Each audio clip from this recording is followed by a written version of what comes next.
PGI sir, बाकी हमारे शिक्षकगण, Anuradha ma'am और प्रशिक्षु मंडल भाइयों, आप लोगों के सामने मुझे बताते हुए खुशी हो रही है कि अनुराधा मैम की इतनी एज और व्यस्तता का जीवन शेड्यूल होते हुए हम लोगों को जो समय दिया और जो सिखाया वो कोई एक दिन के लिए नहीं है।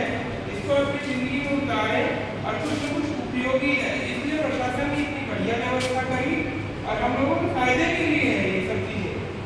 तो ये नहीं आज मैम ने सिखा दिया, जैसे सर ने बताया योग का मतलब जोड़ना है। इन्होंने अपनी लाइफ में कुछ जोड़ा है और उसका प्रसार करना चाहती हैं। हो सकता है हमारे भी छोटे भाई बहन जो यहाँ भी बैठे जैसे भी है वो स्वस्थ रहे, सुखी रहे, क्योंकि आजकल तनाव बहुत है, हर इंसान की जिंदगी में तनाव बहुत है और तनाव प्रबंधन का जो ये तरीका है सबसे बढ़िया तरीका हो सकता है कि अपने शरीर के लिए समय निकालें। अपने शरीर के लिए जब आप स्वस्थ रहेंगे तब आप कहीं भी काम कर पाएंगे। और खास करके ये वर्दी की जिंदगी, वर्दी का मेरा एक सोच है कि वर्दी भाइयों सबको नहीं मिलती।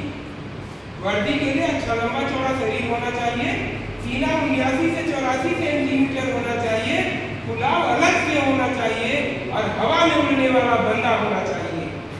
तब मिली है उस चीज के महत्व को और उसका इम्पोर्टेंस लाइफ टाइम समझें और अपने कार्य क्षेत्र में भी ये चीज दिखाएं कि नहीं मैं काबिल था तब मैं आया, और अपनी काबिलियत को बनाए रखें। और कभी भी जब आप स्वस्थ रहेंगे, अपनी दक्षता से कार्य करेंगे तो कभी किसी के सामने झुकना नहीं पड़ेगा और आपकी कार्यशैली की वजह से आप पहचाने जाओगे, आप जहाँ भी रहोगे।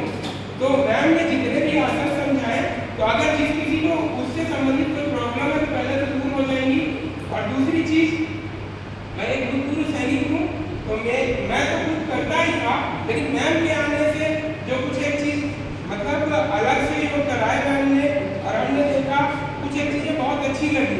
यहाँ ऐसा भी हो सकता है, ऐसा करें तो हमारे शरीर की ये सारी प्रॉब्लम्स जो किसी को अगर कुछ हो, मान लीजिए किसी को सिर दर्द है, किसी को पेट में गैस है, किसी के घुटनों या जोड़ों में दर्द है, उम्र बढ़ने के हिसाब से आदमी को होगा कभी, तो ये सब चीजें जो है हमारे नॉलेज में है और कभी मौका मिलने पर करें, अपने समय में करें और फिट रहें। यही मैम का भी मोटो था। प्रशासन ने इतनी बढ़िया व्यवस्था करी है तो उसका हम लोग फायदा उठाएं।